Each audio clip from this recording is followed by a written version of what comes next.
যে সন্ত্রাসী সংগঠন ইসকনের যে আচরণ, আমরা ইসকনের ভালোবাসতাম আগে। আমি ইসকনের কেন্দ্রীয় এখানকার এই মঠেও গেছি, মন্দিরেও গেছি। আমার অনেক বন্ধু আছে ইসকনের সদস্য।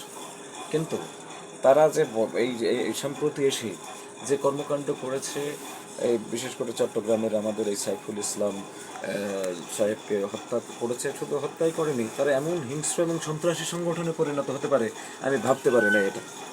এখানে একজন মানুষ গ্রেপ্তার হয়েছে, আইনের আশ্রয় নিয়েছে, একটা বিষয়কে কেন্দ্র করে তার মামলা খেয়েছে, তার অন্য একটা বিষয়ে ছিল মামলা খেয়েছে, পতাকার অবমাননা করেছে, রাষ্ট্রদ্রোহে একটা মামলা খেয়েছিল।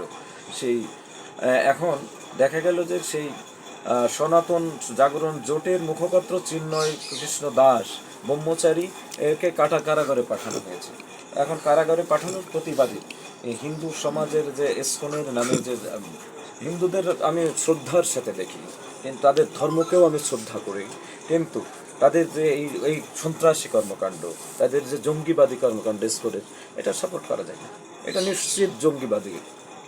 এবং এনাদের এই কালকে যে শান্তিপূর্ণভাবে আদালত অঙ্গনে যেভাবে ভাঙচুর চালিয়েছে এবং হত্যাকাণ্ড চালিয়েছে, সাইফুল ইসলাম অ্যাডভোকেট সাহেব ওনাকে মারধর শুধু করে নাই, হত্যাকাণ্ড এমনভাবে জঘন্য নৃশংসভাবে হত্যা করেছে, তাকে শেষমেশ গলা কেটে হত্যা করা হয়েছে। এটা এই সভ্য জাতিতে মানায় না।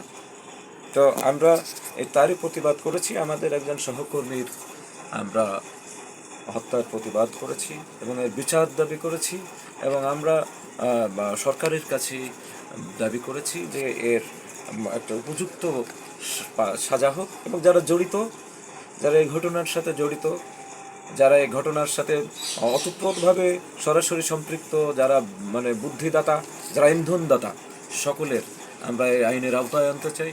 আইনের আওতায় আনার দাবি জানিয়েছি আমরা প্রশাসনের কাছে এবং বর্তমান অন্তর্বর্তী সরকারের কাছে আমরা আহ্বান জানাচ্ছি এবং দাবি জানাচ্ছি যে এই ইসকন যদি তাদের এরকম আরও বাড়তে থাকলে তারা বাংলাদেশে যে শান্তিপূর্ণ অবস্থান, সে অবস্থানটাকে নষ্ট করে দিচ্ছে।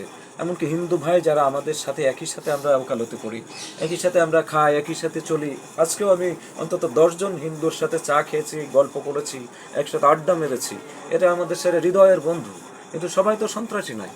ইসকন নামক যে সংগঠন, এরা ইদানিং সন্ত্রাসী জঙ্গিবাদের যে লেভেল লাগিয়েছে, এটার আমরা ধিক্কার জানাই, এর প্রতিবাদ জানাই এবং এদেরকে নিষিদ্ধের দাবি জানিয়েছি আমরা।